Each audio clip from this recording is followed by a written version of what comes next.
कसं मालिकेचं काय असतं बघा. बघितलं की गाडू काय तिथल्या भूगोलामध्ये कसं असं स्पार्क असं म्हणतात. परिसाच्या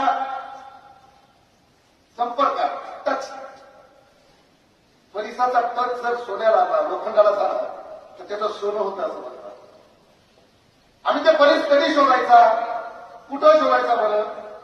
तो परीस जर तुम्हाला शोधायचा असेल तर सगळ्यात पहिला तो परीस तुमच्या आई आणि वडिलांमध्ये शोधायचा. त्यानंतर जर तो परीस जर तुम्हाला पुढे शोधायचा असेल त्या शाळेतल्या मास्तराकडे शोधा. जगात 3 गोष्टी अशा आहेत सगळी मानतो. पहली गोष्ट धरनी माँ है, जमीन उगाती है पर रिटर्न नहीं मांगती. जन्म घालते झाडाला फळाचा फुलांना वापिस मागत नाही.